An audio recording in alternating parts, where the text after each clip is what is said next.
right, everyone. Today we have a kind of a little twist on what we normally do here on the Old Republic podcast. We're welcoming back a guest who's been on with us a couple of times and had some really great conversations with him, and we're excited to have him back. But Cassia, you and I are going to be taking kind of the co-pilot seat for this one. You know, we've boarded the Ebon Hawk. Normally, you and I are the ones flying it, but we are going to be turning over the flight controls today. How does that sound? That sounds like an adventure. That does sound like an adventure. Absolutely, absolutely. So, who is going to be piloting this thing, you might ask? Well, that is none other than Gabe Young. Gabe has been on with us a couple of times to talk about Korriban, to talk about Batman, and today we're going to be talking about Buddhism and how it relates to Star Wars and how Star Wars relates to Buddhism. It's going to be an awesome conversation, and we're very excited to be doing it. So, Gabe, welcome back to the podcast. How are you doing? Hello there. I'm doing great. Thank you so much, Brian and Cassia, for inviting me. I guess, this is that one mission in KOTOR 2 where we all split up into parties, and here I'm coming in with the Ebon Hawk going up to go to a ship. So, again, thank you so much for having me. I'm super excited to talk about this with you all. I just want to share about, what I want to bring to you all. So this semester, I took a class with my professor. He's a great Buddhist academic. His name is Eyal Aviv, and it was called Buddhist Meditative Practices. And as I was taking the course, I wanted to do something different and contribute to the podcast with a kind of reflection on how Buddhist meditative practices are present within Star Wars. And I wanted to hear both of your opinions on it as well, because I don't think we realize it a lot, but Lucas's entire vision of Star Wars was kind of based on samurais and the Kurosawa of Japanese films, and within the samurai culture, Buddhism was such a heavy, prevalent, and piece within it. So, with just honoring Star Wars' roots, honoring where the podcast has come from, and honoring my professor, I just want to come in this space and talk about the practice of Buddhism with you all. Yeah, it sounds like a really fun episode, very informative episode, and if there's anything we like to do on this podcast, it is to go in depth and be nuanced and learn new things and teach our listeners new things. So thanks for pitching us the concept, because we like to keep things educational. Kind of diving into it. So, quick refresher on Buddhism as we get started. Buddhism was started way long time ago by someone of the name Siddhartha Gautama, and he was from Nepal, and throughout his life and growing up, he was a prince and told never to leave his palace. And he was always told, if you leave your palace, you're going to be unhappy, you're going to see the suffering in the world and whatever. So it's better to live comfortably than it is to not live comfortably as such. One day, Siddhartha Gautama, snuck out of the palace and interacted with people on the street and realize how much suffering is in the world. And by learning this, he kind of rescinded his royal title and began this meditative journey and traveled around and began meditation and his own school of thought of Buddhism under the tree that we all know of, the Buddhist tree today. And what I think is so special about Siddhartha Gautama's background and the kind of concepts of Buddhism is kind of the Four Noble Truths, which I'd love to dive in with you all today, which was number one, life is suffering. When living today, going through it, whatever happens is the human experience is one of suffering, that there's just something against us all the time. We have to worry about our wants and needs and desiring things because it's just who we are. And then Siddhartha Gautama also realized a second truth, which was the origin of suffering is attachment. That the reason why we suffer is because we desire, we crave, we want something. And we'll definitely dive into this more later, but in Sanskrit it's called dukkha, spelled D-U-K-H-A, and one suffering comes from this craving, and the only way to stop it and to help other people is by the third noble truth, which be the cessation of suffering is attainable, that the way to stop suffering is to recognize suffering and stop desiring. And this leads us onto the Eightfold Path, which we'll talk today, which would be that the way suffering can cease is by following the Eightfold Path. And I kind of wanted to get your perspective, Brian and Cassie, on this, because it's, as just daily Star Wars fans or people in our lives, like, what do you think of these Four Noble Truths? Because for Gautama, he reached enlightenment because of these four truths. So I'm curious about your own perspective. Like, do these Four Noble Truths hold up today, and what do you think about it in the context of Star Wars?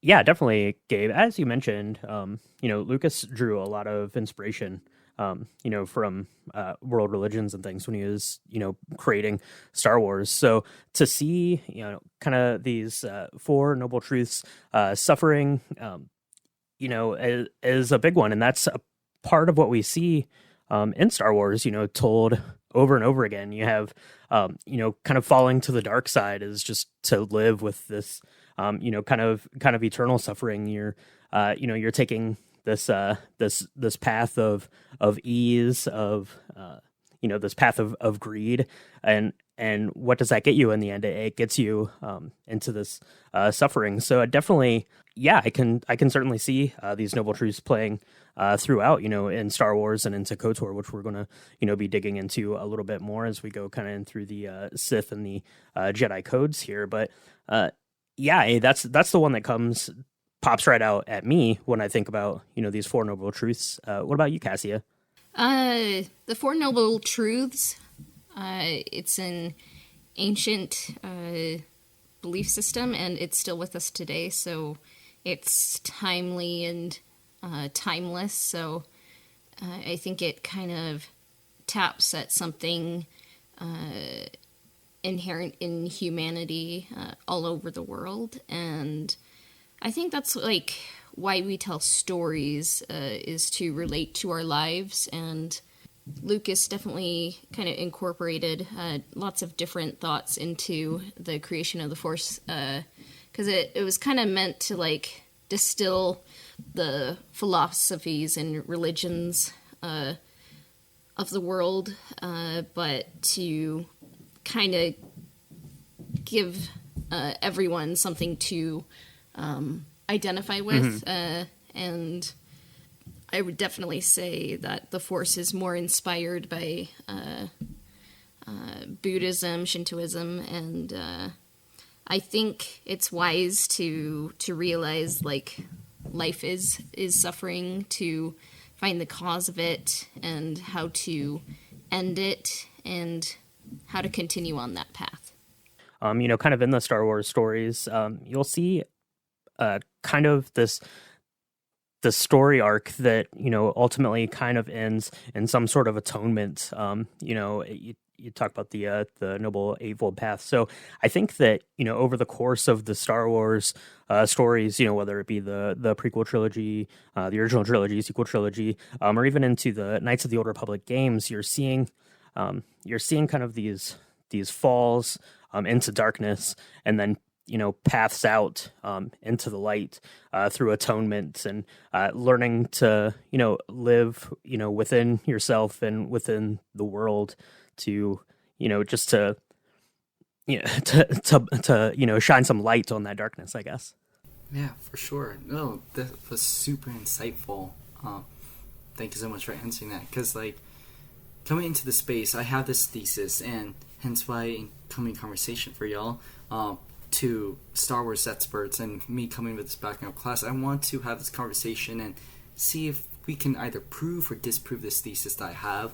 But I'd say my thesis for talking about this is like, although Star Wars' systems and beliefs, such as the Jedi, Sith, and Grey Jedi, are evidently influenced by Buddhism, I convey that Star Wars depicts how one should practice mindfulness and Buddhist meditative practices through exhibiting how life is suffering through the Sith, Next would be how it's important to detach oneself from one's emotions without giving up who one is through how the Jedi practice, and finally how the Great Jedi's concept of balance and moderation and their own concept of the Force is the purest form of the Yogacatra's representation. So, Brian Cassie, are you ready to dive into some deep Buddhism right now? Let's dive. Let's dive in. We're going head first into the Buddhism. I'm excited about it. Yeah. Here we go. We're going to the bottom of Manon. All right.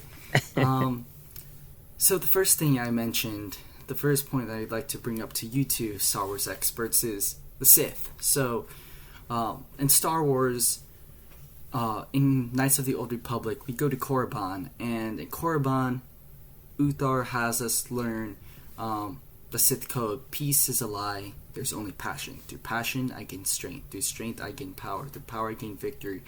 Through victory, my chains are broken. The Force shall free me.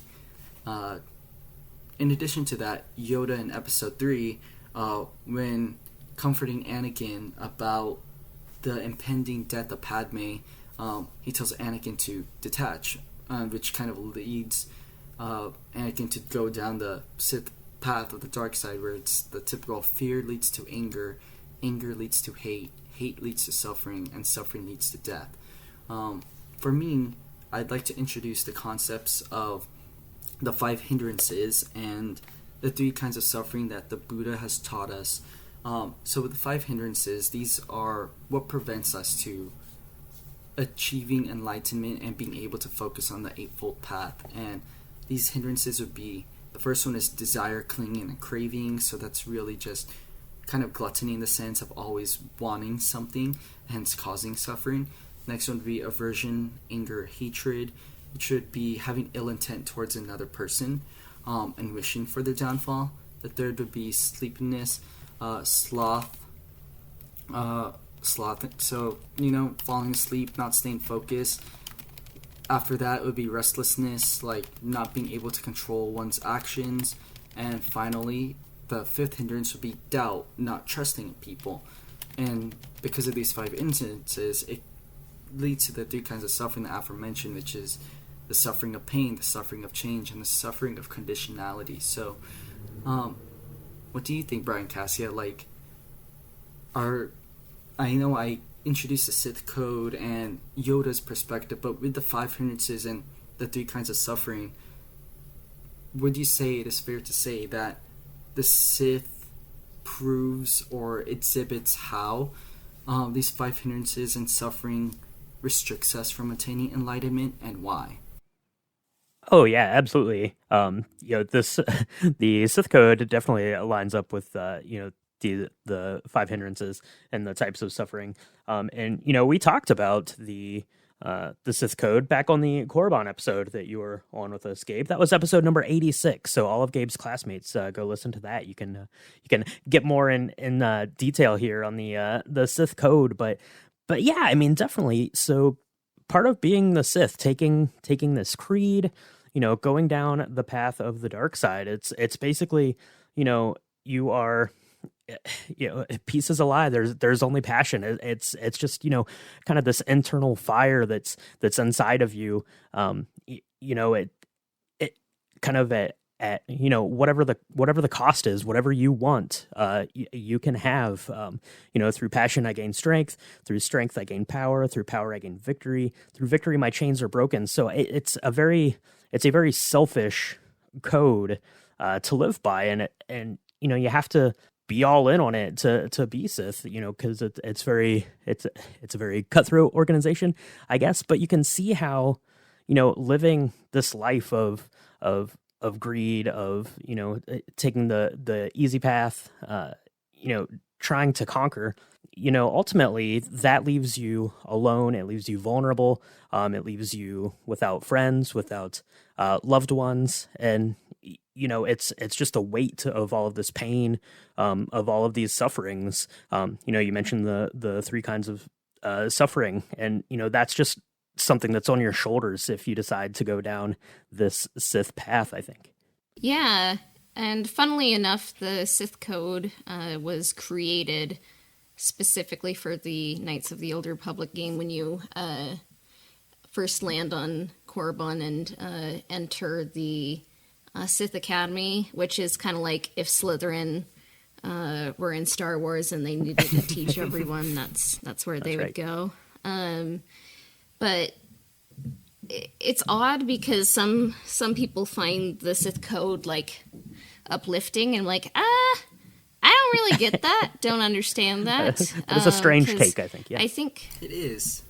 Yeah, and I'm kind of like, it's an interesting code, but I think the writer who created it, like, I might be misinformed, but like would read like speeches by dictators and other things, and like kind of just distilled that kind of selfish philosophy and used it to create the Sith code, which like the dark side kind of enshrines, and it's kind of I would say like Darwinian. I think it's kind of just like survival of the fittest, and it's kind of like when people are aliens, you know, in the Star Wars galaxy, kind of turn to the dark side. It alters their psychology, you know, and it kind of corrupts like every aspect of them.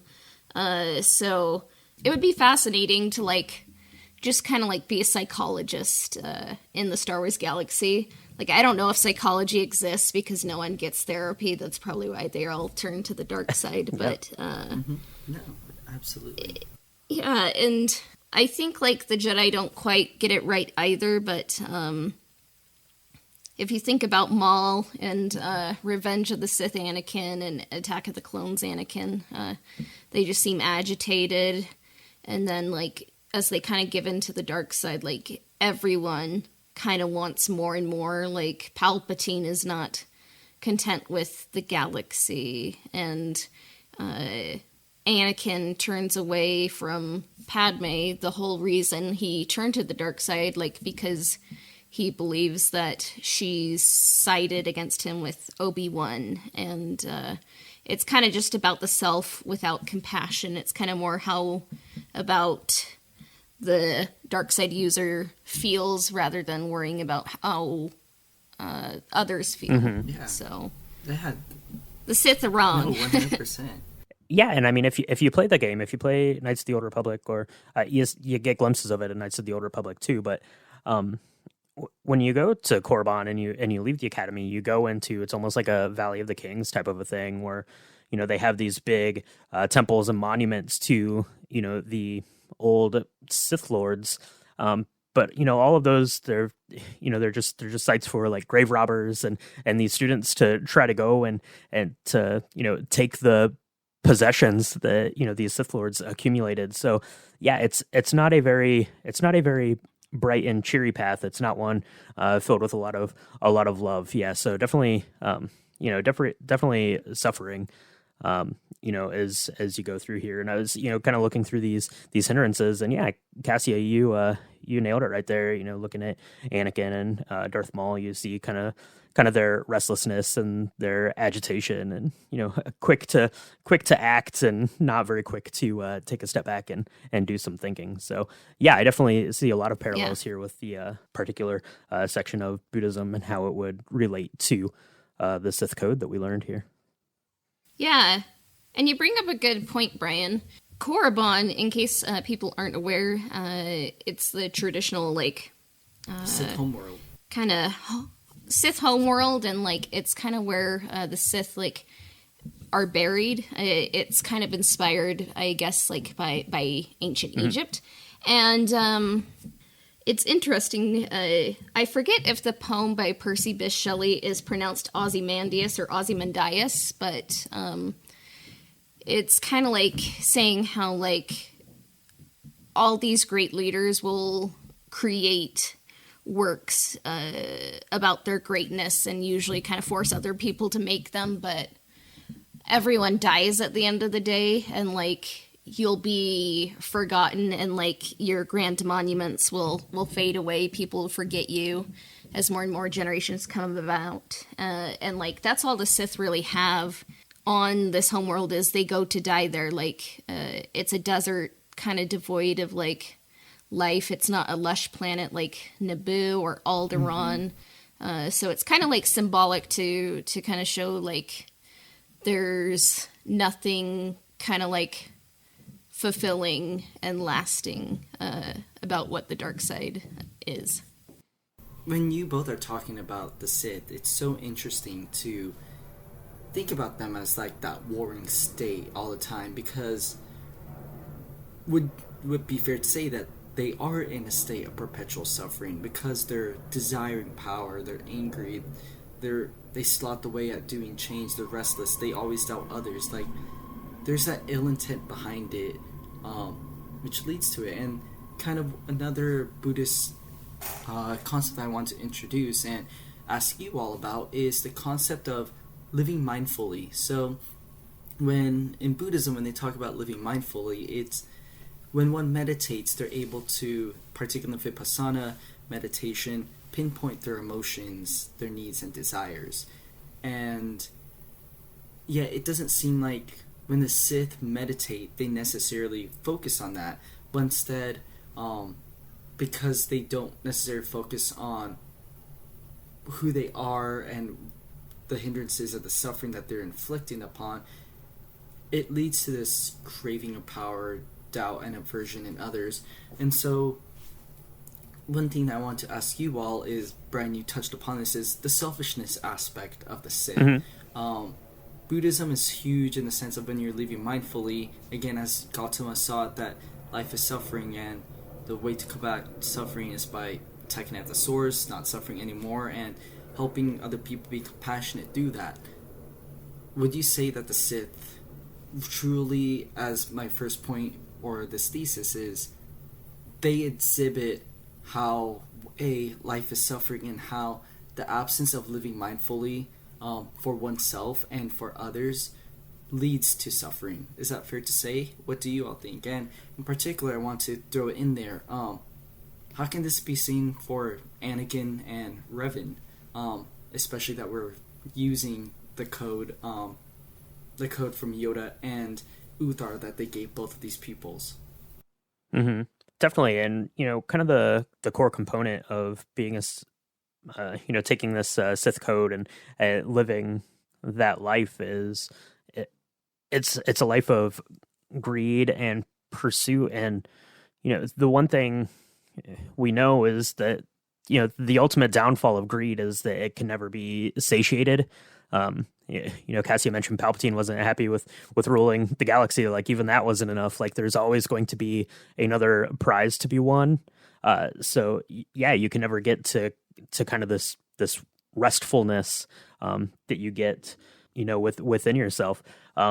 So definitely. And then as far as like Revan and Anakin go, yeah, I mean ultimately especially like Anakin, it's really easy to see in the prequel films, but ultimately what leads him down the path to the dark side is just this desire to have something that's maybe unobtainable, or maybe it's just not something that people should desire to have. He wants to save his wife, to not let her die, which is in one way noble, I guess, but the ultimate price that he's willing to pay to accomplish that, it definitely falls in line with what you're saying here. That we're learning from these Buddhist tenets here, in terms of the suffering and the hindrances. Yeah, I mean, you see with the Anakin, he transforms into Vader. He loses Padme really due to his own selfishness and desire for control. And you see how he's basically a walking coffin. His iconic black suit is like, he's just walking around in a coffin, basically, kind of stripped of every vestige of humanity, until he is set back on the correct path, helped by his son.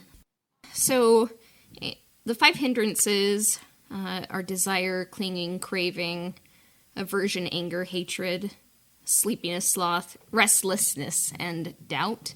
I mean, just thinking about Darth Maul, iconic, red and black tattoos. Darth Maul is just kind of like Sisyphus. Like, he's not able to grow. He's stuck in the past and just angry at everything himself, but it's not constructive. He's not building anything out of his life, and he's just kind of doomed to kind of repeat old patterns. And if you think about Anakin and Revenge of the Sith, it kind of seems like he can be possessive, and he wants to control death itself, which, I don't know, look at any mythology, any story in the world, like if you're trying to conquer death, through selfish means, it's not a good look. And when it comes to sleepiness and sloth, I can't really think of any Sith that kind of falls into that parameter, but maybe that could be like the Hutts, Yeah. No, they're that definitely counts.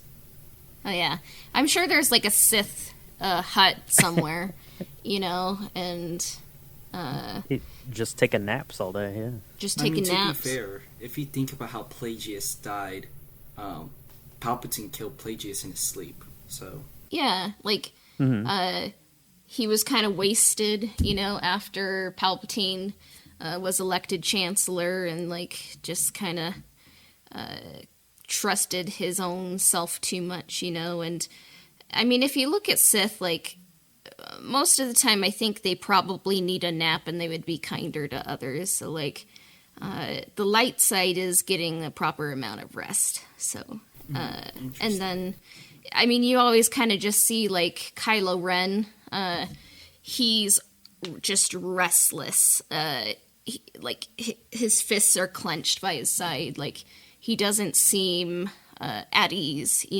whenever whenever you see him in the trilogy, until he kind of makes peace with his past and becomes Ben Solo, and then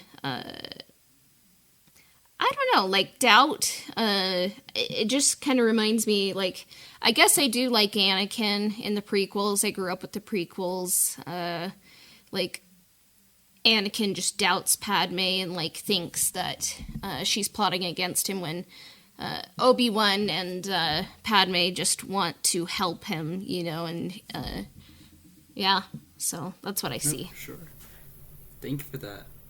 He really kind of focuses on the things that he's not able to do, versus the things and the good that he is able to do. So I can see that. And as you're talking there, we kind of ran over sleepiness and sloth, and maybe there is a Hutt Jedi out, or a Hutt Sith out there. That would be pretty cool. But I kind of thought, but I kind of thought about, you kind of see that as part of the actual physical transformation for Emperor Palpatine, as he rises up to take power. I mean, he literally goes through a physical transformation where he's, a pretty spry gentleman, but as he takes power, he's literally transformed into a slower, older, more decrepit version of himself as he rises up into his ultimate seat of power.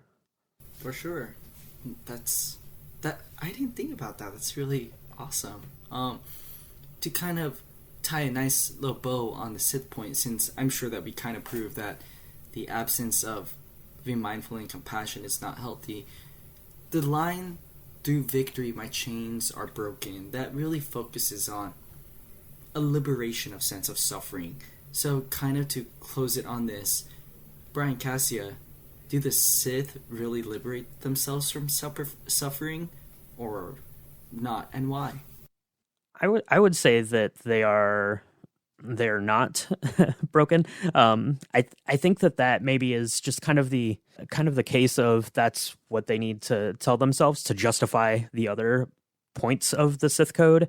Is that they ultimately gain this freedom, but they don't, because all of the rest of the Sith code is tying them down with this, with this, kind of weighty expectations and desires and ambitions. So I don't think that the chains are broken. I think that maybe they think that they're breaking particular chains, but there are new chains that are replacing them in order to do that. So so I don't think that they really are seeing that through to fruition. Or like I said, they're breaking the chains that they saw, but they're not seeing the other ones that are being put around their neck. Yeah, I mean, if you look at high demand belief systems, they kind of keep people engaged by like saying like, oh, when this happens, I'll be happy. And then it kind of just always gets delayed and never quite materializes. So when I kind of hear through victory, my chains are broken, it kind of just makes me think that like it's always kind of just delayed and it's never quite enough. And like I would just see like a dark side user. It's just a philosophy that doesn't lead to contentment. And it's just like, you can't control these people. You can't control your city. They want to control a world. They want to control the galaxy. They want to like Palpatine and Rise of Skywalker, like cheat death, It's never enough. And like, I mean, like basically every dark side user, none of them really get like happily ever after endings, and so it just, for me, that's like the story kind of saying like the dark side just leads to kind of like death and ruin, and it's kind of tragic in a way that they tell themselves like at the victory their chains will be broken, but I kind of think there's just more chains being forged holding them down. No, for sure. Thank you so much for that. Yeah. And I think to kind of wrap it up, I would say that from our discussion, we've proven that the Sith's philosophy doesn't liberate. It instead proves that life is suffering. And to kind of transition out of that, their counterparts, the Jedi, diving into a new section here. So from Kotor, we learned that the Jedi code goes as forth. There's no emotion, there's peace. There's no ignorance, there's knowledge. There's no passion, there's serenity. There's no chaos, there's harmony. There's no death, there is the Force. And what this reminds me of in the Buddhist context is the Eightfold Path, as I mentioned earlier. So when Gautama was trying to create a process for us to attain enlightenment and fulfill our dharma. Dharma is the duty that we're called to fulfill in our lives. And if we don't fulfill it, we reincarnate, henceforth. We undergo this Eightfold Path. And the Eightfold Path goes from right view, which is knowing the truth, intention, freeing one's mind of evil and malintent, right speech, making sure that what one says doesn't hurt others, right action, to make sure that their works are compassionate and good for others, livelihood, respecting life around them, effort, making sure there's a consistent effort of resisting evil, mindfulness, controlling one's thoughts, and lastly, concentration, practicing meditation. Before we dive into the theory of no self, I want to ask you all, what do you think about the Eightfold Path in conjunction with the Jedi Code? Yeah, I see a lot of parallels here with the Eightfold Path and kind of the Jedi Code and the way that they maintain the order. Just to run through the Jedi Code again, there is no emotion, there is peace, there is no ignorance, there is knowledge, there is no passion, there is serenity, there is no chaos, there is harmony, there is no death, there is the Force. So kind of the main theme that you're getting through the Jedi Code as opposed to the Sith Code is it's basically establishing that you need to be mindful. What Qui-Gon says at the beginning of episode 1, you need to be mindful of your surroundings. So you need to yeah, I think it does fall in with this Eightfold Path. It's knowing the truth, pushing evil out of your mind, being conscious of the way that you're living in the world and the way that people are seeing you live in the world. There's a real balance there. Portraying yourself as in this positive light in the world. So yeah, I see a lot of parallels there. What about you, Cassia? With the Jedi, it's definitely a much better code to adhere to than the Sith code. And I think it's more aligned with the Eightfold Path. But some of me is almost, because part of me would like it if there is no emotion, yet there is peace, or actually, no, scratch that. There is emotion, yet there is peace. There is ignorance, yet there is knowledge. There is passion, yet there is serenity. There is chaos, yet there is harmony. And there is death, yet there is the Force. For me, that, adding a but or a yet or an and, it just kind of makes it feel more open, less dogmatic, where it's kind of about exploring and about philosophy. Because, you kind of see it with the prequel Jedi. I think they were kind of blinded by their sense of superiority. Hubris, yeah. They definitely take a fall in the prequels.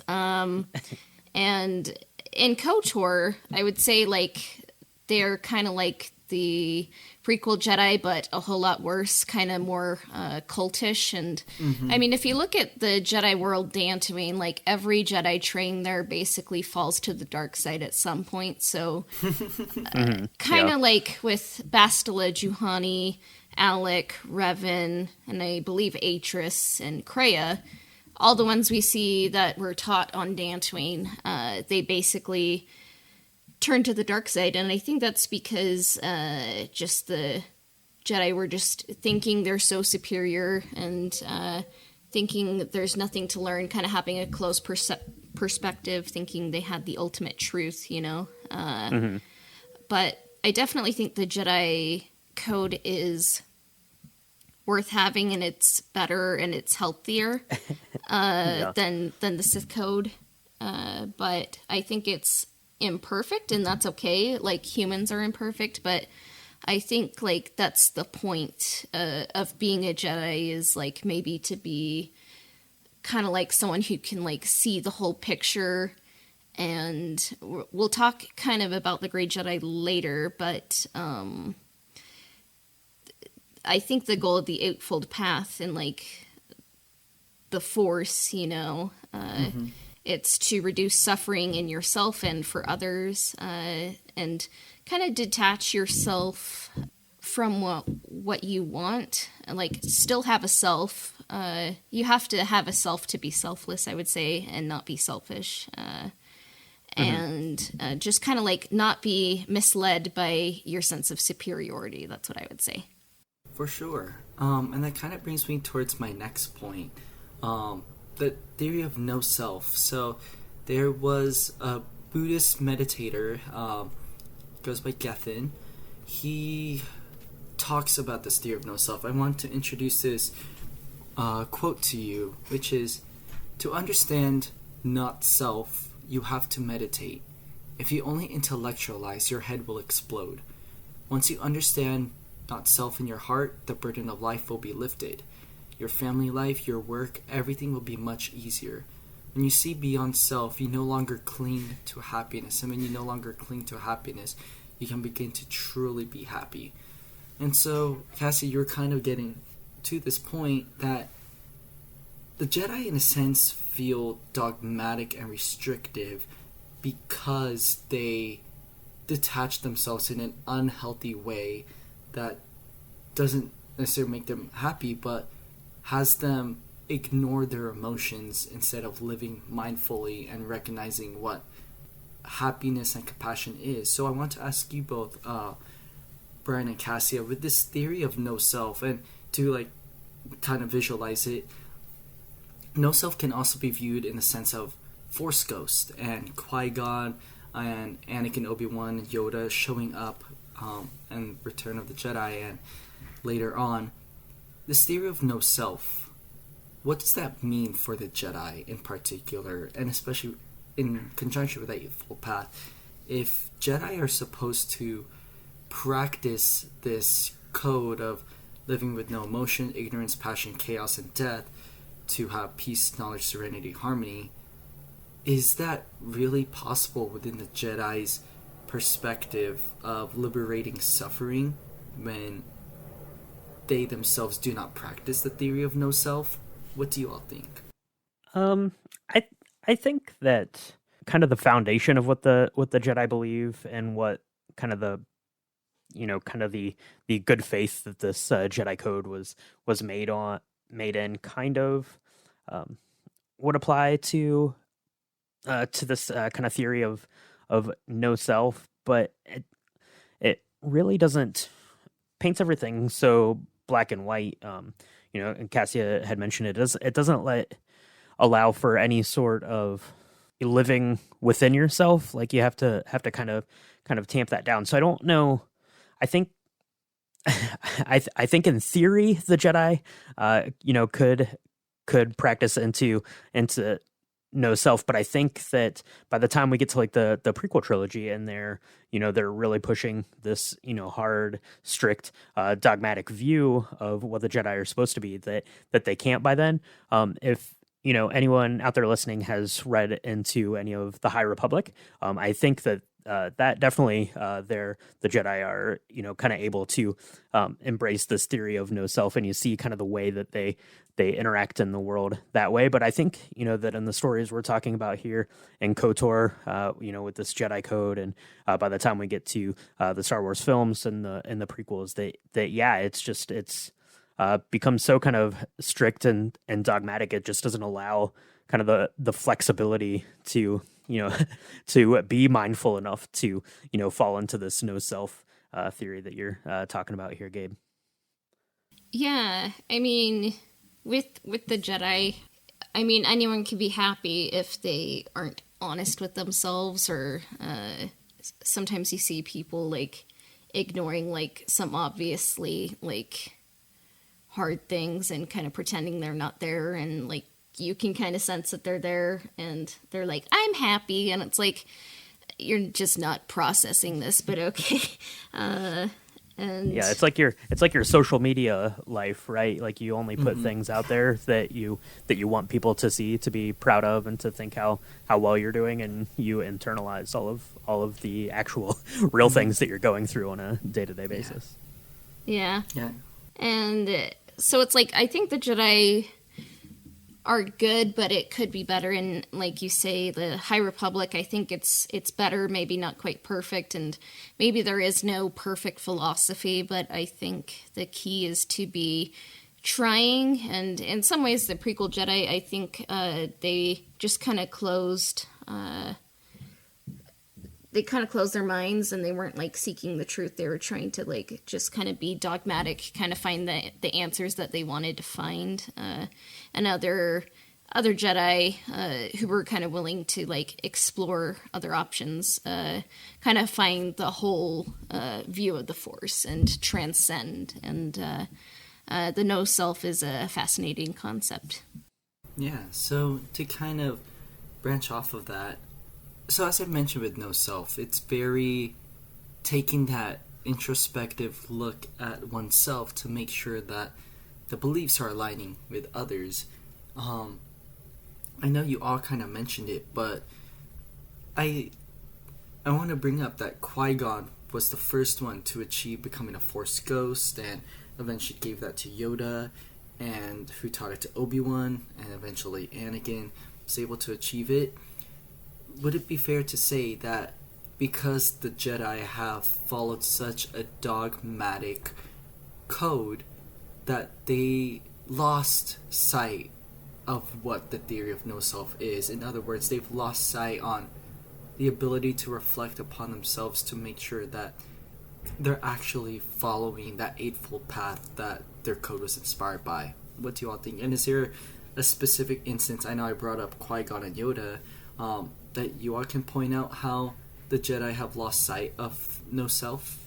Yeah, I mean they definitely, I think, have lost sight of it by the time you get to the prequel series. There's no kind of self identity to any of the Jedi at that point, especially at the end of Episode 1 when Qui-Gon dies. Then you don't have any sort of introspection from any of the Jedi Council, and partially that's because of kind of the views, this we've said it a bunch of times, kind of this dogmatic view that they have. Also, they're pushed into a position that they don't really want to be in with the war. So I think that is definitely true. You mentioned Qui-Gon and Yoda, but I think you get kind of the same with Luke and The Last Jedi. When he's talking to Rey and he's kind of able to look at the way that he viewed the Force and being a Jedi, at the time, from when he was a young man to the time now that he's older and has kind of shut himself off from the Force. So I think that that's kind of another good example of one of the Jedi kind of coming to term with that this theory of no self. Yeah, and I like how you also included Yoda and Luke.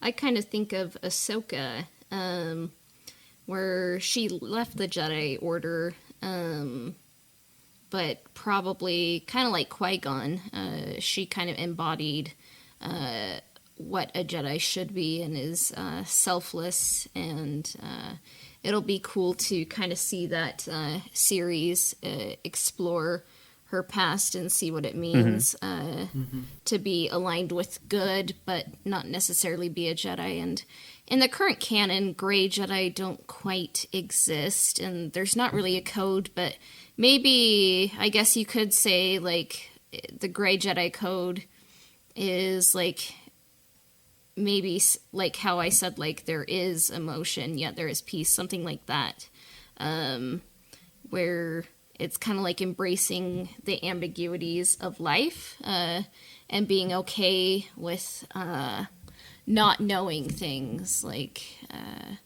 who was it that said, like,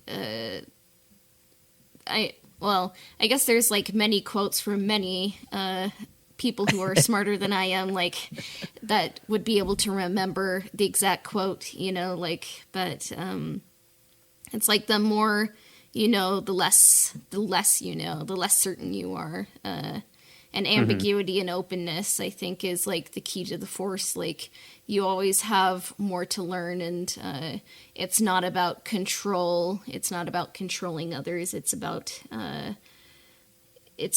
learning. I mean, that's how life works. Like, nature works on its own, and if you try to, like, control it, you see, like, climate change, stuff like that. Yeah, no, for sure. So my professor actually provided me a quotation for me to bring up to you all. So my professor, Eve, mentions, like, no self does not necessarily mean no emotions. Like, sure, there is peace where there are no emotions for the Jedi, but as the great Time Master Ajahn Chah reminds us, there is no wisdom with no emotions. And it is to note that for the Jedi, they don't even have a direct translation to passion. So it seems kind of ambiguous on how the Jedi do view that. Though it is important to also note that the Buddhist path does not aim to make one completely detached. Though ridding yourself of craving is good, it's also not necessarily being emotionless. The Jedi Code does give off a Buddhist flavor, but the refinement of emotions and wisdom is what one needs to get onward with the Buddhist path. And with this thing, I'd like to bring up Revan and Bastila, Anakin and Padme, maybe Luke and Mara Jade as well, and finally Kylo and Rey. Like, what do you all think love plays into the Jedi Code, or even how no self does not mean detaching from emotions entirely, but the Jedi interpret no self as such? So to kind of rephrase the question, how in all of these four relationships of Star Wars does love play a factor in the Buddhist path that the Jedi are inspired from? Yeah, I think that love is, an integral part of any person, whether whether they subscribe to the Jedi code or not. Now, is what does Anakin say in Attack of the Clones? Jedi are supposed to be, selfless, and therefore that could be, like a unconditional love. So yeah, I think that I don't know. I'm looking back through the code here, and I don't see anything that is specifically saying, "Don't love," don't fall in love, don't love others. There's a sense kind of detachment that the Jedi prescribe themselves to, but I think that at the core of of people, of human beings, Jedi included, love is a key part. Whether that's a romantic love, a familial love, loving friendships, any of those kinds of things. So I think that having these kind of love stories, you mentioned Revan and Bastila and Kotor, and being a force dyad, two people that complement each other within the Force, within the galaxy, and then you fast forward all the way to Rey and Kylo, and it's a dyad not seen in 1,000 generations. So yeah, I think that love is important, and I don't see, like I said, anything in the code that is specifically prohibiting it. Probably frowned upon, and probably prequel era Jedi Council probably say no to that. But yeah, I think it's important whether you're taking this Jedi code or not. If you allow me to respond to that, Brian. So when the Jedi say there is no emotion, and for the Buddhist perspective, if loving someone, like for example, we know like Anakin is like, I crave you, I desire you, like when they're in Naboo, is it possible, using no self, to love another person through a way that isn't suffering that is shown in Star Wars? What do you think? Yeah, so the very first line there is no emotion, there is peace. So is I guess it depends on how each individual person is going to characterize their love for someone else, or whatever the case is. Is that something that is an emotion, or is that is that something that is kind of what more along one of these tenets of like the Eightfold Path, where you're respecting life and respecting livelihood, and knowing the truth about the way that you feel. So I think that that's probably a gray area, and that's where we get into Gray Jedi. But I think if you just look at it very strictly, I think when we think of love, we think of falling in love, and all of that stuff. I think that you're kind of thinking of it in like an emotional space. But I think that if you generally think of love and loving the world and loving yourself within it, and kind of this theory of no self, I think that they can coincide. I don't know if that made any sense, but yeah, I think so. Yeah. Gabe. I think so. No, for sure. No, I really like that, Brian. It basically, what I'm hearing from you is the same thing that Ahsoka says in Clone Wars. Like, the Jedi to love is to love humanity as a whole, or like people as a whole. So that's really strong. Cassia, what do you think? I mean, it's kind of hard because in the current canon there is like not a recognized Gray Jedi faction, because I think like there just isn't quite yet in the current canon like a synthesis of all the teachings that like kind of feels the most balanced and healthy. I would say the Jedi Code comes closest to it, but I think like in their effort to not be attached to anything, like they kind of prohibit like a lot of healthy relationships, Mm-hmm. And yes, I think you have to have a self to be selfless, and the point of being good in Star Wars and being good in our world is being selfless over being selfish. And love can be like love for humanity, community, self, friends, family, and loves. Like, I think it's more of like an open kind of way of living, like not expecting rewards for doing the right things, just being kind and being good as you interact with the world. I believe, like, in the Bible, it's charity, but, like, if you kind of go with the older translation, it's kind of more like, kind of like that concept where it's not just, like, occasionally, like, donating some money or like, kind of doing a checklist. It's more about, like, just kind of living with, like, an open welcome to all, and being good. And I mean, like, if you kind of, like, look at the Jedi throughout, like, whether it's the Clone Wars or the prequels, like, you kind of want to root for them to develop friendships and have attachments. I mean, like, if Anakin hadn't, like, fallen to the dark side, you kind of root for Ahsoka, Anakin, and Rex, and they're the team that kind of, like, is more connected to each other, kind of has more attachments, you know? You're not wanting them to be perfect Jedi who don't really care about others, and the key is to just to love selflessly rather than love selfishly. I really like that. And that brings me up to the last question I have for the Jedi section that we're talking about. Similar to the Sith. So, because again, Buddhism is focused on liberating us from the noble truths that life is suffering. Suffering is through desiring and attachment, and that it's possible to stop suffering, and that is through the Eightfold Path. Does the Jedi's beliefs, code, school of philosophy liberate someone from suffering? Now, I know we talked a lot using the Eightfold Path and no self, but to wrap it up, what do you all think? Is the Jedi code really liberating as it aims to say that it is? I think the Jedi code is definitely more liberating than the Sith code. But I think, like, if you kind of take any saying as the ultimate, like, canon, you know, canon,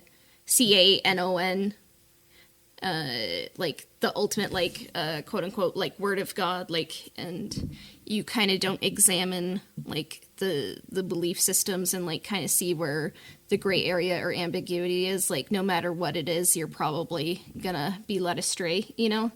The key is to kind of keep evolving and keep learning and have an open growth mindset, and kind of just kind of embrace, like, ands and yets, rather than, like, I guess, like, thou shalt, you know, and, like, do as I say, you know, things like that.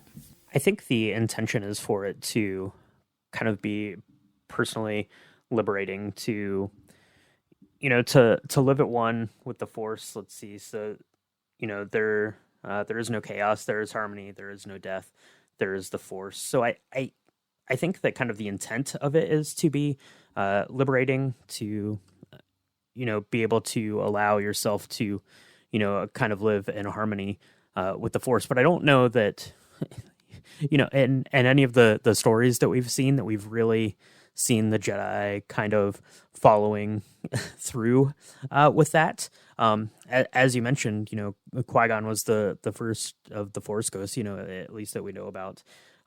So I think maybe kind of then after Yoda realizes that you know, the Order has fallen, maybe that kind of wipes the slate clean, so to speak, from you know, what the Jedi had been and had become. So I think maybe maybe at the core value of it is supposed to be liberating, and I think maybe they just kind of lost the forest for the trees, so to speak. By the time we get into the end of the films, but yeah, I think that it is set up to be self liberating, certainly more so than the Sith code, which is supposed to be kind of self chastising, I guess. So For sure. Thank you so much for that. And to kind of transition us, like, it seems that we've kind of proven that the Sith side, not liberating at all. The Jedi side, some liberation, but not fully.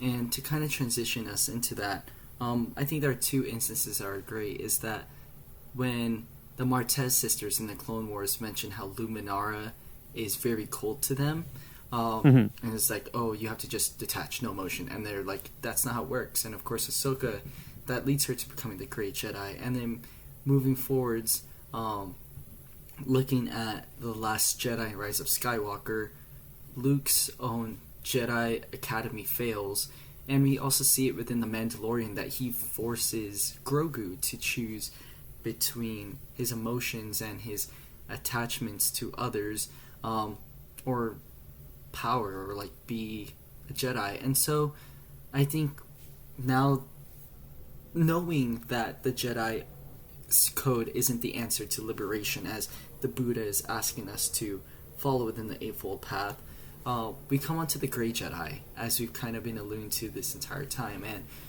this is going to sound crazy, but apparently the Star Wars fandom has crafted their own Grey Jedi code. And here's how it goes. And I'm curious for y'all's take in a sec. There is no dark side, nor light side. There is only the Force. I will do what I must to keep the balance. There is no good without evil, but evil must not be allowed to flourish. There is passion, yet peace. There is serenity, yet emotion. There is chaos, yet order. And for me, I feel that this Great Jedi code that the Star Wars fandom has kind of curated is most related to the purest form of Buddhism, or of liberating ourselves in order to be ceasing suffering of life. And in particular, there's one school of Buddhism called the Yogacara tradition. Particularly, the source on this would be, it's a book written by another Buddhist monk named Vasubandhu, that's spelled Vasubandhu, and this school of thought is called Yogacara, and if you take out the chara part, yoga, and it's focusing on how we are all interconnected with each other in order, our karmic seeds are set because of our connection with other people and our compassion for others. And so, with this kind of Jedi code, and particularly diving into Knights of the Old Republic with Jolie, what do you all think in the perspective of Yogacara and being connected with everyone, and our own karma and karmic seeds having impacts on other people? And since we're kind of on this point, like, is the Grey Jedi code, or this understanding of balance and moderation, just as the Buddha is asking us to, the most liberating form of meditation in the Star Wars universe? What do you all think? Yeah, I mean, definitely, I think that the Grey Jedi, would most definitely be the most liberating. I like this little fan made Grey Jedi code, and I like this particular line. It says, "There is no good without evil, but evil must not be allowed to flourish." And that's kind of how you see the Grey Jedi behaving. So, Knights of the Old Republic, you have Jolie Bindo, who is, kind of, put into a self-exile from the Jedi, but he still, feels the need, feels the passion to do right in the galaxy. But you don't have to put labels on it. You don't have to be a Jedi. You can just be in tune with the Force. You can be a good person. You can help root out evil. You can do all of those things without adhering to this strict dogmatic code. You can you can do all of those things and exist within the world. So yeah, I mean, definitely this Yogacara understanding of Buddhism, I think that falls in line with Grey Jedi, what we've known from them and seen from the the couple of examples that we have. And I think that from character perspective, I think that they're incredibly interesting, that they're able to kind of walk their own path and do the things and live the life that they want to live, and kind of follow their own code. But what do you think, Cassia? I've always been fascinated by meditation. I've tried to meditate in the past, kind of more successfully sometimes than others.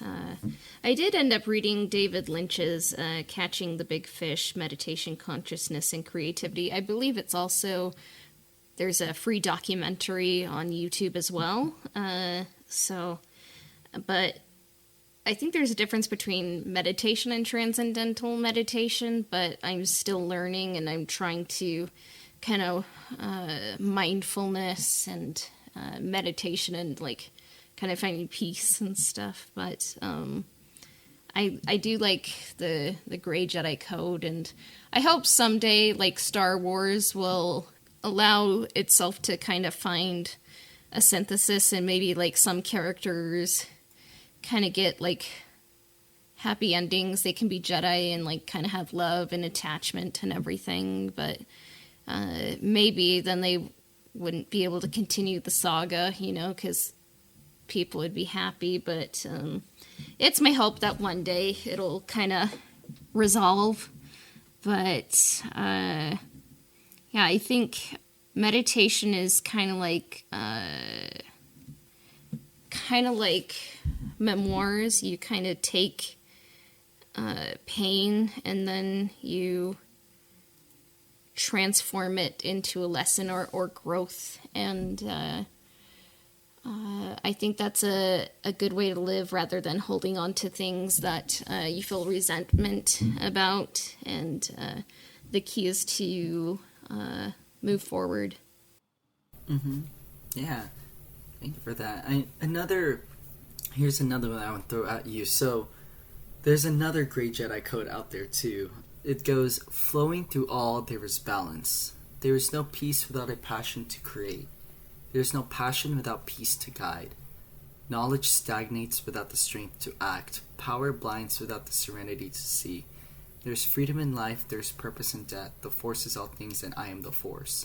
And so going back to Yogacara and how we're all interconnected, I want to ask you all, because it seems like we have two Jedi codes, but talking about Jolee and Ahsoka in particular for Grey Jedi, how do Ahsoka and Jolee best represent karma and Yogacara, and how to practice moderation, just like the Buddha is calling us to? One. Number two is also, how are the Great Jedi more in tune with the Eightfold Path than probably the Jedi themselves?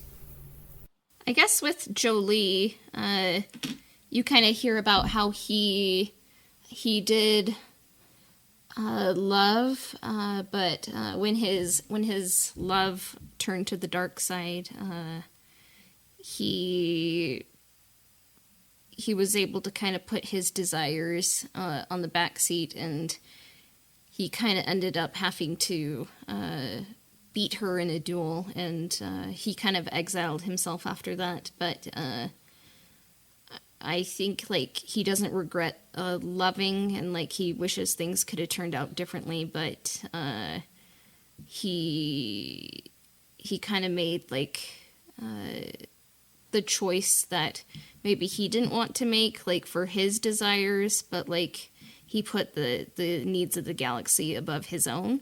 And I think that, is kind of like, that's charity. And I think Ahsoka, she succeeds where Anakin fails. She's able to leave the Jedi behind when she kind of sees their kind of hypocrisy in the Clone Wars. And I think, like, Kristen Baver's Skywalker: A Family at War makes the point that Anakin probably should have left along with Ahsoka. Like, he would have been happier. The galaxy probably would have been better off if he could, like, be open and, like, kind of just leave, like, that part of himself behind and, like, fully embrace like who he is, like in the open, you know? And you kind of just see like Ahsoka like just kind of puts others' needs like above hers, even when it's hard. Like Lux is more interested in Steela, like, but she's compassionate, you know, and that's why I'm excited to kind of see like more of her, you know, in her own series, you know, Ahsoka, and it's been cool to see her in The Mandalorian. Mm-hmm. That's kind of the thing about both of our examples here of Grey Jedi, so Jolee and KOTOR and Ahsoka, and you see them living kind of this kind of selfless existence where they're you know, just always are doing what they can to help. For, you know, Jolee, he's living in Kashyyyk, he's helping the Wookiees kind of with, you know, their occupation. You have Ahsoka doing things like we saw kind of in the final season of the Clone Wars, you know, helping the Martez sisters, and you know, really living this life of helping people in the galaxy, which is, you know, one of the tenets of you know, what Jedi are supposed to be doing, but they're kind of, you know, at the time that we're seeing them and the Jedi Council and KOTOR, the Jedi Council, you know, during the time of the prequel trilogy, they're kind of in this, you know, in this kind of echo chamber of, you know, of this dogma that they're preaching. They're not actually, you know, doing the things that they're supposed to be doing. They're just kind of existing as Jedi, right? And you know, maybe that's good enough. Yeah, exactly. So I mean, and in terms of, if you look at the Eightfold Path with the Great Jedi, yeah, definitely, you know, knowing the truth, freeing the mind of evil, you know, saying nothing that hurts others and work for the good of others, respect life, resist evil. Yeah, Grey Jedi do all of this stuff. They definitely fall in line with what we're seeing here out of the Eightfold Path. So I think that they probably embody it the most. And I think that that's probably what, you know, is really kind of the thing in Buddhism is understanding who you are and understanding how you fit in the world, and then, you know, doing what you can to, you know, have that be as positive as possible. And I think that that's really what Grey Jedi are doing. They're able to kind of, you know, strip away the baggage that comes with, you know, being a member of the Jedi Order, and, you know, just doing the things that they need to for good. And I think that, yeah, I think that they probably are living the life as you know, to the best of, you know, of these three groups. I think that they really latch onto it the best. Yeah. You know, now that you say that, it makes me think of, like, Jolee is literally a Buddhist monk, if you think about, like, he's living secluded in nature, compassionate towards others, and I don't know, like, you know how with our little light side, dark side point scale, he's always in the balance, like, in moderation, like the Buddha asks us to. So yeah, and you make a really good point, and that's one of the neat things about you know, having kind of these characters in Knights of the Old Republic. So you have Bastila, who is very much indoctrinated all in on the Jedi and how great they are, and you have Jolee, who's, you know, always there to be like, well, you know, actually that might not be all that great, right? You know, things aren't as, you know, as black and white as this. You know, Cassie and I talked about it a lot. You know, when we were going through kind of the first game, that Jolee's kind of like a sounding board for the player, is, you know, kind of the more reality of the galaxy, you know, how things actually work versus, you know, what their the Jedi Council is, you know, trying to get you to think and do. So yeah, I mean, you see it with Juhani and Bastila, just kind of like the indoctrination. Juhani suffers with anger, and like she's not really allowed to like process or kind of go through it. Like, I mean, she was a slave growing up, you know, and like she's not really allowed to like process like her trauma like as a normal like person in the Star Wars galaxy. Like, there's no Jedi therapy. If there's any, you know, moral of Star Wars, is there should be therapy. And there would probably be less dark side. But, and then like, Bastila, her background, like, it's kind of similar to Anakin in some ways, she was kind of taken from her family and then, like, very much indoctrinated by the Jedi Council. And, I mean, you see it with Atris in Knights of the Old Republic too, like, where she's so extremely black and white that, like, she's kind of like Javert in Les Mis, or I guess Les Miserables, and that kind of causes Javert to not be a good person, even though he's trying to serve good, like, because he's so extreme, and it kind of causes Javert's and Atris's downfall. No, for sure. I think you two just really hit the nail on the head, that excessiveness and not living a life of moderation, like Buddhism calls, is what will be the end of us. I know, Brian, you had a few words as well. One last point onto that. You see it really identified the most in episode 1 when Qui-Gon is on Tatooine and he finds Anakin, and Anakin's the chosen one. And, you know, well, I can't take your mother because I'm not here to free slaves. I'm only taking you because it's what the Jedi Order wants, right? So he's not doing it to be selfless and to live in the world with moderation. He's, just, following through on, this prophecy that the Jedi have, throwing no care into the needs of the rest of the galaxy. And I think, the Grey Jedi are in that situation, and the outcome is probably different. Yeah, for sure. So now, as we kind of have asked this question with both of the previous schools, does the Grey Jedi school of thought and their view on the Force of being interconnected with everyone and having to find balance, is the Grey Jedi school and thought liberating?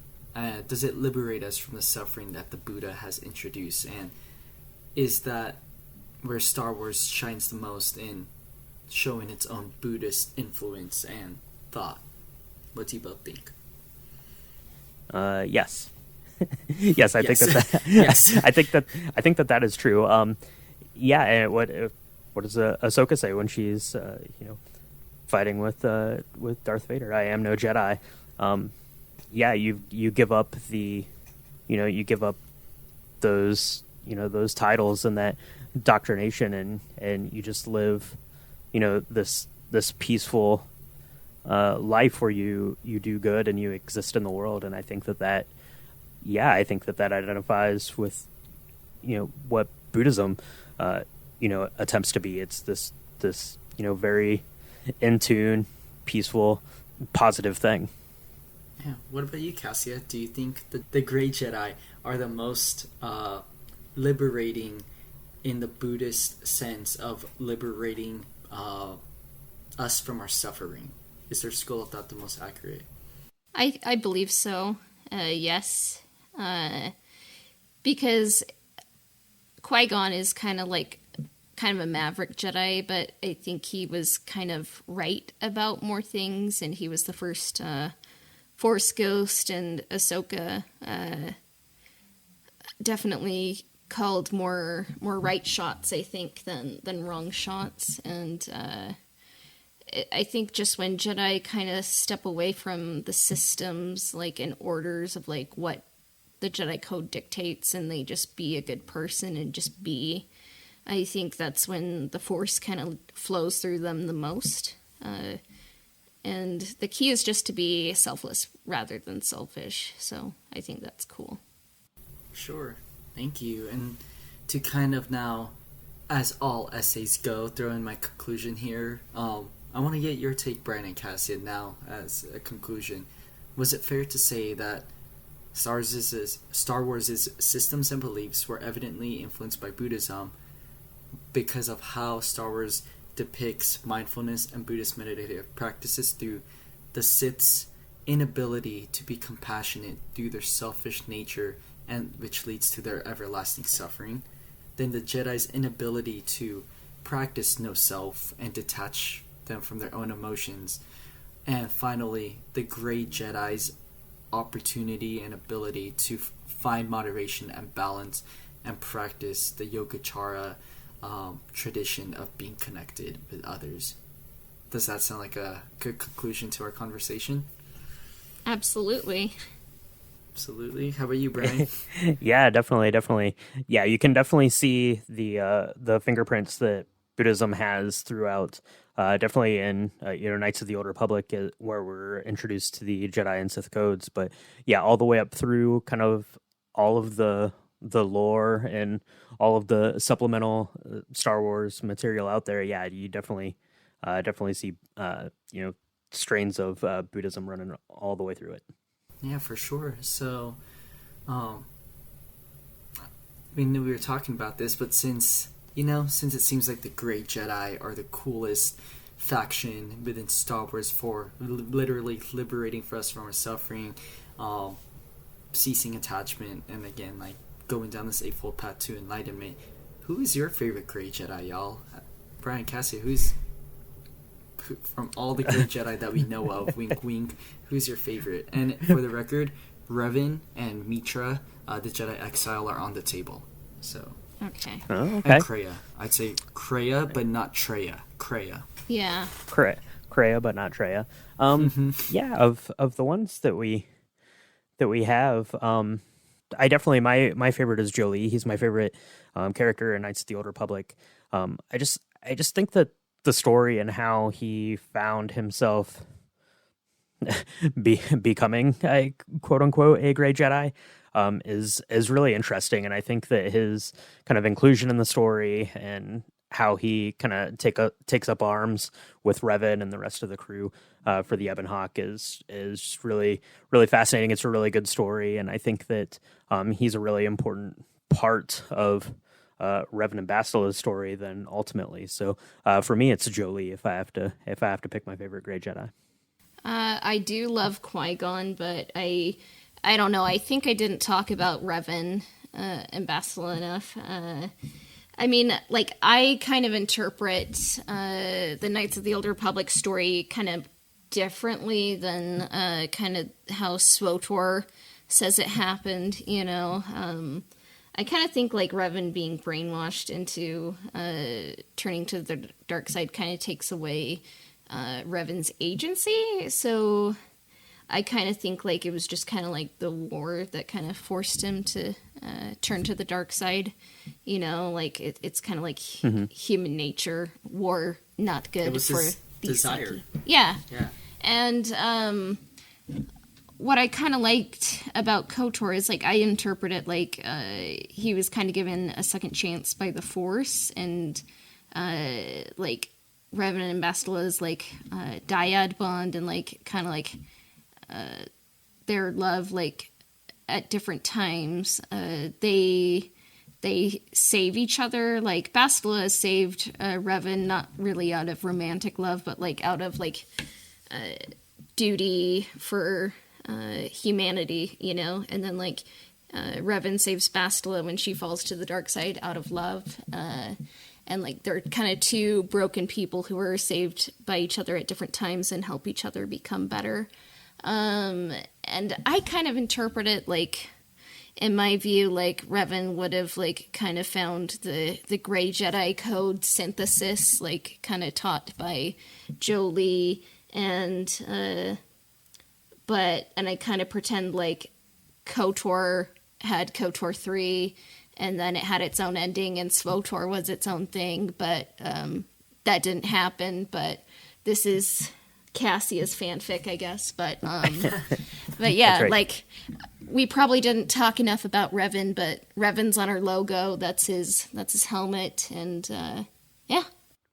Yeah, it's our flagship Jedi. I'd argue personally that Revan is a great Jedi, not a Jedi or Sith, and he's definitely my favorite Great Jedi. As I said in episode 86 when we were talking about Korriban, it's also to be known that when I was talking about how Revan is very Nietzschean in a sense, there are so many parallels with the Nietzscheanism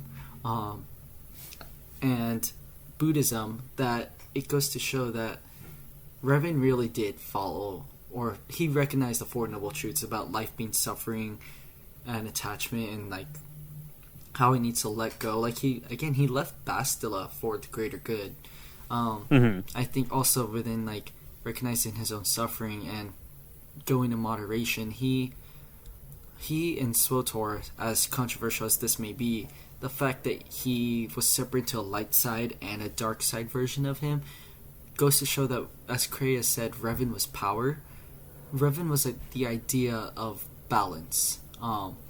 He was the idea that I'd say the Buddha is asking us to see as the ultimate embodiment of moderation, and how by relinquishing desire and our dukkha, our suffering, we are able to find that balance and be truly happy and find the greater good. So that's mine. But as all good things come to an end, thank you so much again, Brian and Cassia, for chatting with me today about Buddhism and Star Wars, and vice versa.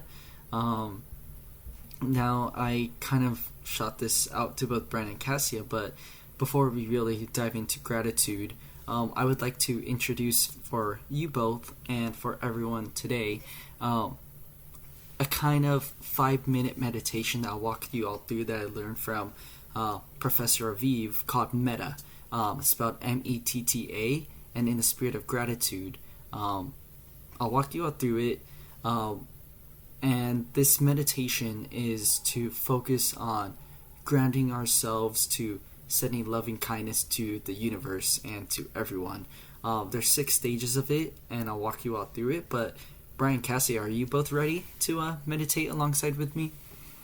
I am ready to go, ready to meditate, yeah. I'm excited. Ready? Yes. Ready, Cassie? Okay, so I invite you both to close your eyes. And as you close your eyes, just put your hands on your lap. However you're sitting, you can crisscross or just sit straight. Feel the ground beneath you. And focus on your breathing. Just let it go slow. Send loving kindness towards yourself and others.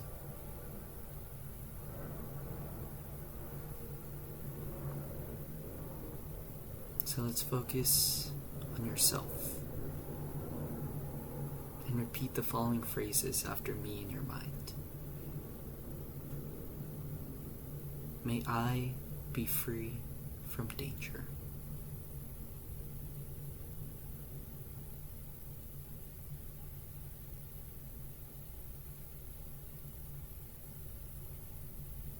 May I be happy.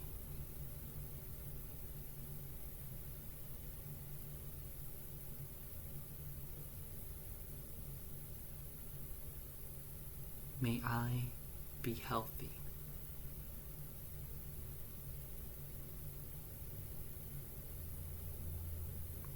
May I love with ease.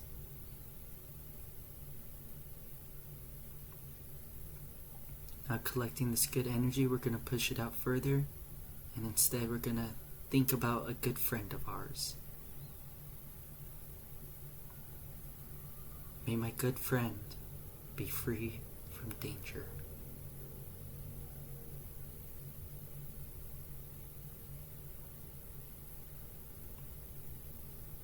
May my good friend be happy.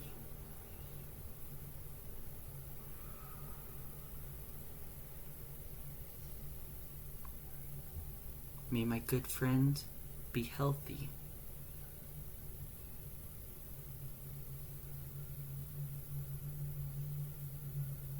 May my good friend love with ease.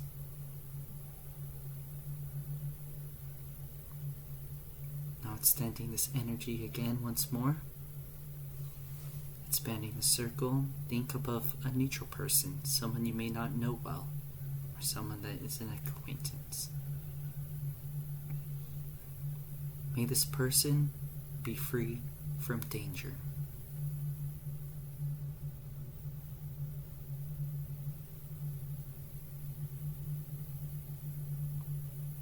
May this person be happy.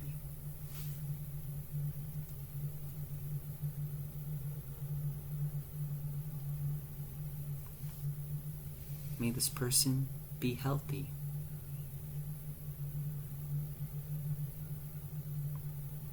May this person love with ease.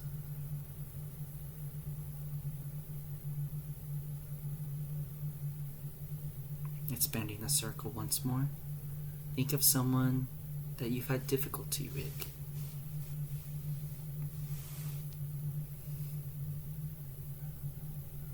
May this person be free from danger.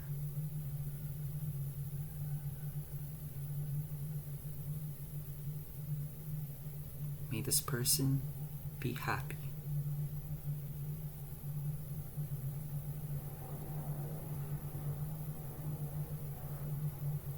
May this person be healthy.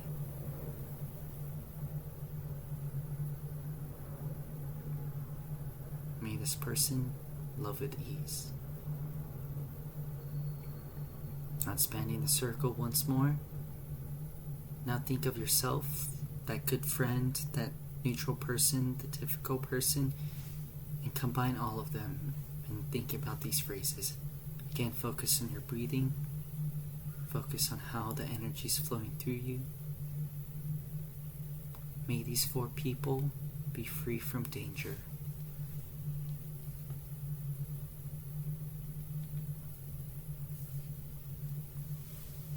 May these 4 people be happy.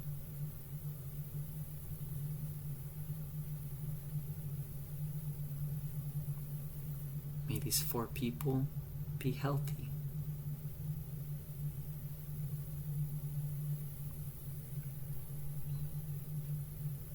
May these 4 people love with ease.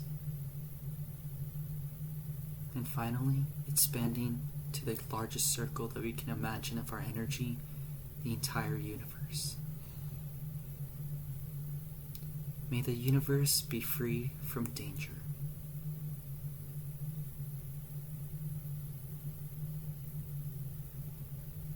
May the universe be happy.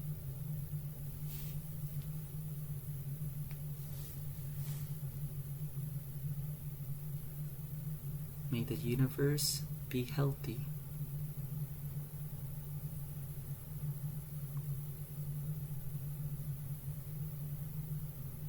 May the universe love with ease.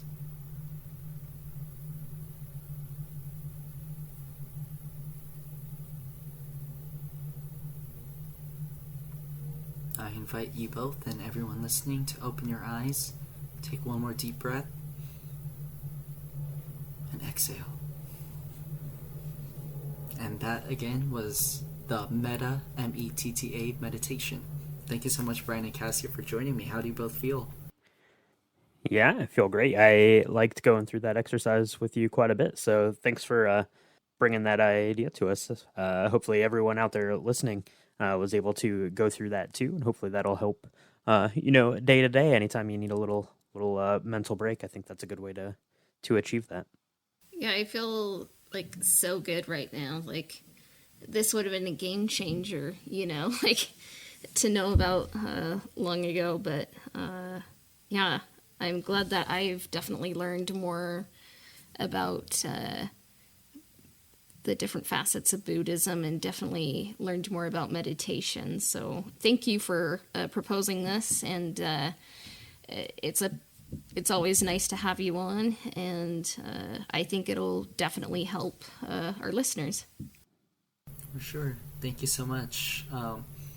I know for the listeners listening in, although I had to do this for a course, I really hope that you all were able to feel relaxed as well. I want to give a huge thank you to my professor, Professor E.L. Aviv at the George Washington University, for introducing this to me. And again, just as he's touched me, I hope that I've touched you all with the grace and peace that Buddhism provides. And as always, just like in Buddhism, we wish each other well with good intent. May the Force be with you. May the Force be with you.